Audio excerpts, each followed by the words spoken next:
October 17, 2017. Refugio, Texas. It's only 3 p.m., but North Alamo Street is beginning to resemble a Texas ghost town. Closed signs tilt from mud-flecked doors. An errant piece of corrugated tin scrapes restlessly against a sagging fence post.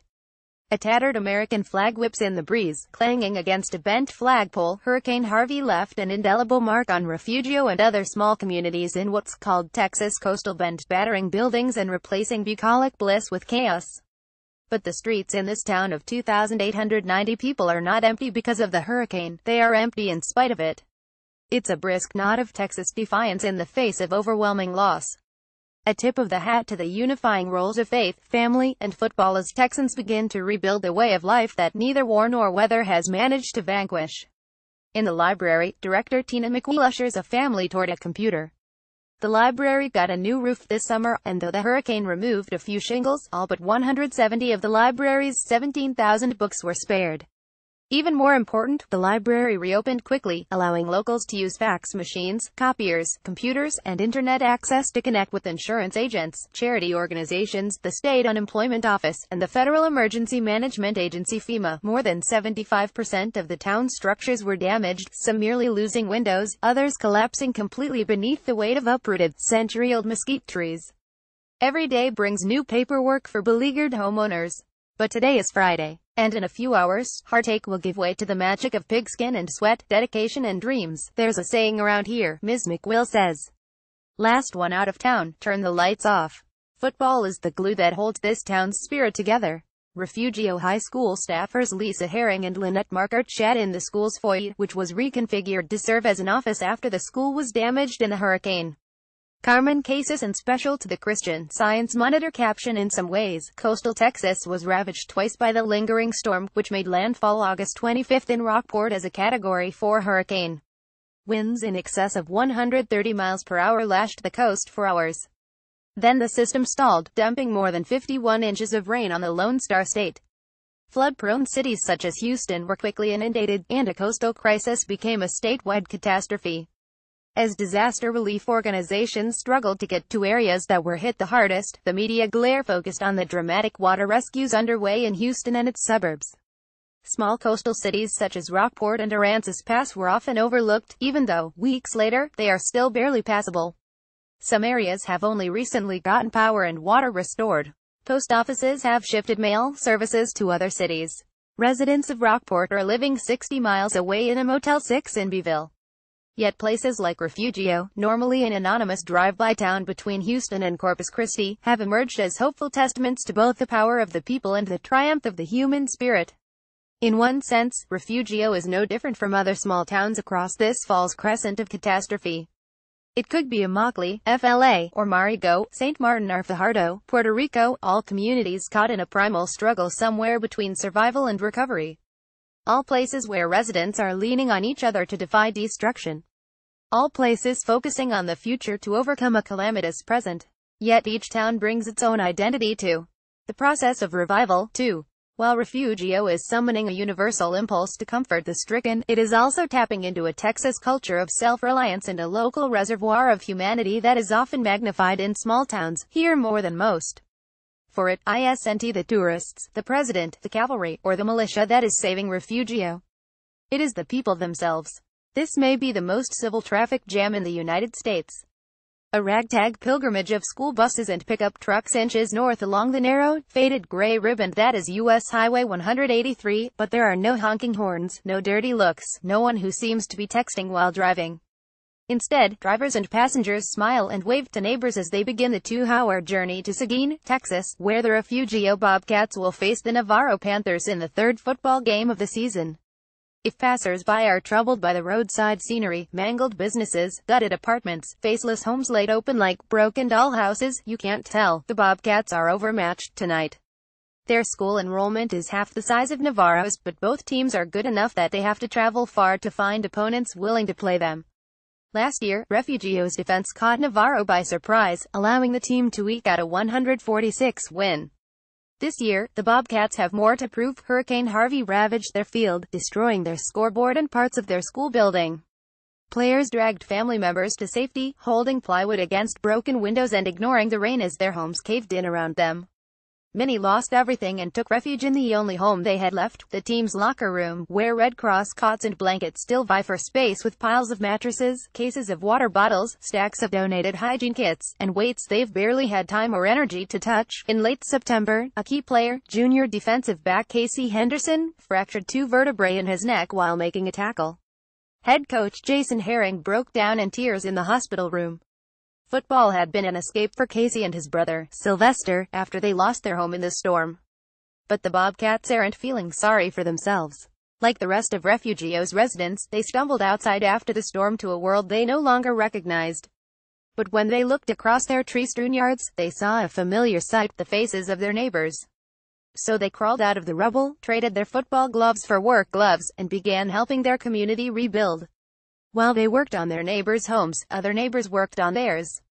And more than a month later, things are starting to look better in Refugio. Tonight, the town is hoping to score another win. Refugio High School football coach Jason Herring talks to his team after a game in Seguin, Texas. Many team members slept in the school's weight room after their homes were destroyed by the hurricane. Carmen Cases, and special to the Christian Science Monitor caption, Melissa Gonzalez is on her way to the game, too, a reward following a long week. As superintendent of the Refugio Independent School District, Ms. Gonzalez has found inspiration in the students' resilience, even as she fights overwhelming exhaustion and frustration. She evacuated during the storm, but her husband, Sheriff Raul Pinky Gonzalez, stayed behind. He called after the storm and described the chaotic scene of power lines covering the roadways and failed communication systems that left them cut off from nearby towns. Had issued a mandatory evacuation, but many didn't have the money to leave. He retained access to several school buses in case they needed them, but by the time people decided to go, the storm was too severe, and there was nowhere to flee. Don't come back yet, he told his wife. But fear not at her, and when she talked to Mr. Herring, he felt the same way. They had to know how their school and their students had fared. Before the hurricane hit, the newly renovated school was days away from opening. Gonzalez had not even received the new keys. Semi-trucks were en route to deliver new furniture, and she had to make a choice: allow them to come, putting the shipment at risk if the town took a direct hit from Harvey, or reject them and risk opening school with no office desks and chairs. She told them to come. As Gonzalez and Herring stood in Refugio after the storm, staring at the standing water and scattered roofs, they turned with disbelief as their phones began buzzing with text messages. Students, some in shelters, others sitting in their ruined homes, wanted to know if school would start on time. Football players wanted to know when to show up for practice. They were standing there in devastation with nothing to look forward to. Gonzalez says, "We needed our kids to have something positive. Kids who had nothing to come back to wanted to come back to practice. Teachers also wanted to return. 16 of the district's 152 employees have nowhere to live, and FEMA is only offering housing for individuals, not families." The district was able to pull enough makeshift classrooms together to begin school, but teachers and staff members are stashed into random corners in the hallways. They lack copiers, printers, computers, desks, keys, and even textbooks. They struggle all day in their damaged school, stumble into shelters and damaged homes at night, and pray on Sundays in church services that, in some cases, are now being held at the elementary school and local funeral parlor. As Gonzalez fields phone calls and emails, she still manages a smile for employees who poke their heads inside her office door, making requests that on any normal day would be easy to accommodate. Earlier in the week, Gonzalez broke down while trying to find a paper necessary to request public assistance. Her careful composure melted, and she fled the administration office, driving back to her two-story house, which sustained $80,000 in damage, and her yard, which is now festooned with tree limbs and shingles. She sat in her car and cried, then turned around and drove back to the office. Another employee helped her find the needed form. And another day came to a merciful end. "I'm not complaining," Gonzalez says. "We're doing just fine. I keep reminding myself how fortunate we are. But I have staff on a modest salary driving in every day from temporary lodgings. I'm not okay with that. I want my children and my staff to have homes. They had little to begin with, and now they have far less. More than 60% of the district's 740 students are Hispanic, and more than 70% of the students are eligible for free lunch.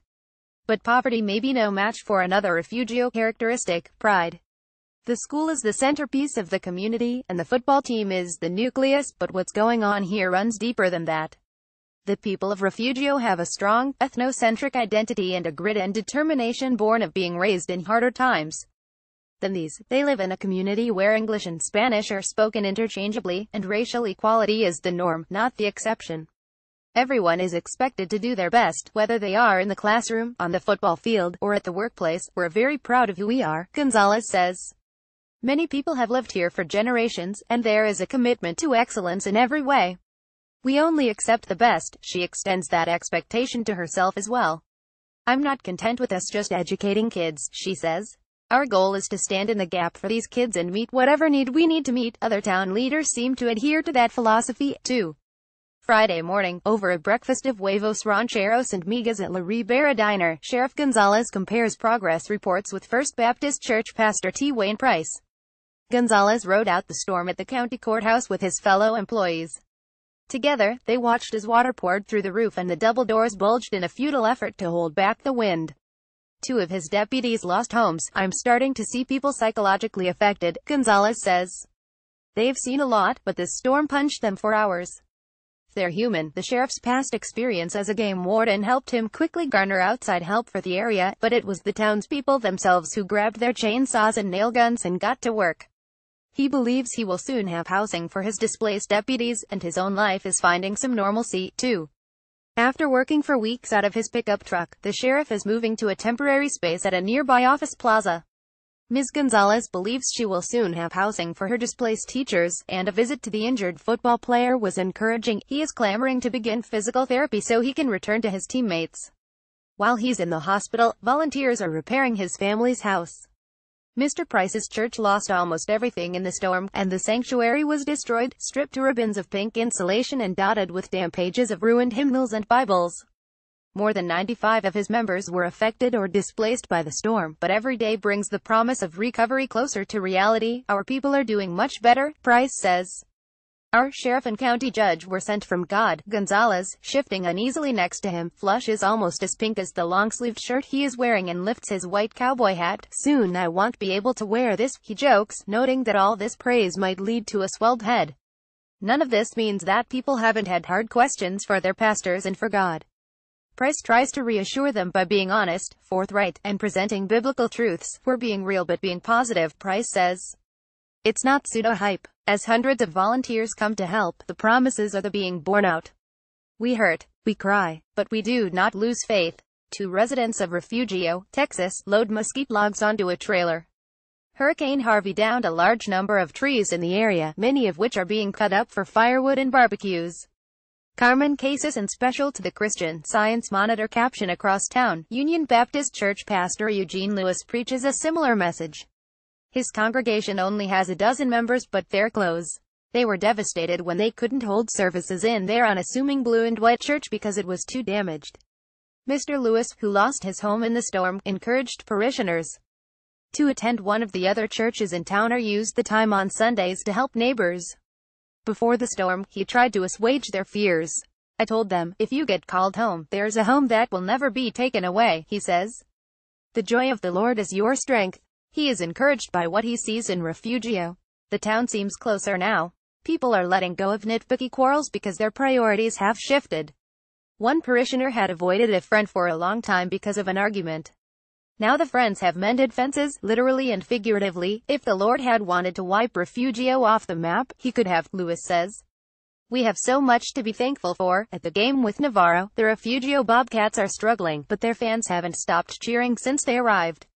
Though there are fewer people here than the 2,000 who usually attend away games, the visitors' stand is packed anyway. The game gets off to a rough start, with Navarro scoring 3 touchdowns while holding Refugio to 10 points. In the second half, Refugio fights back. But eventually the team trudges off the field with its first loss of the season, 2,117. Fans like Philip Lewis and Douglas Franklin are unperturbed. Even though he suffered major roof and fence damage to his house, Mr. Lewis would never miss a game on a Friday night. These drives don't mean nothing to me, he says. I'm a Bobcat fan. Football brings us back to earth. It keeps our spirits up. Mr. Franklin went out into the height of the storm to rescue his grown children, whose apartment was collapsing. He has been stunned by the influx of volunteers, but the town's esprit de corps doesn't surprise him at all. We almost breathe football here, he says, laughing. That's the only thing we really have. When it's this time of year, it doesn't matter. If there's a game, I'm going. We back our Bobcats, and together, they all back their town. At the end of the game, parents, friends, and cheerleaders storm the field waving cameras and cell phones, clamoring for photos like paparazzi at a rock concert. Do that again, coos Alexa Valenzuela, motioning for Bobcat running back Jacob Avery to place his helmet on his 1-year-old's head. Though Jacob lost his home and the Burger King where he worked, he still has his family and his team. After the hurricane, the coaches said we should get back ASAP, Jacob says.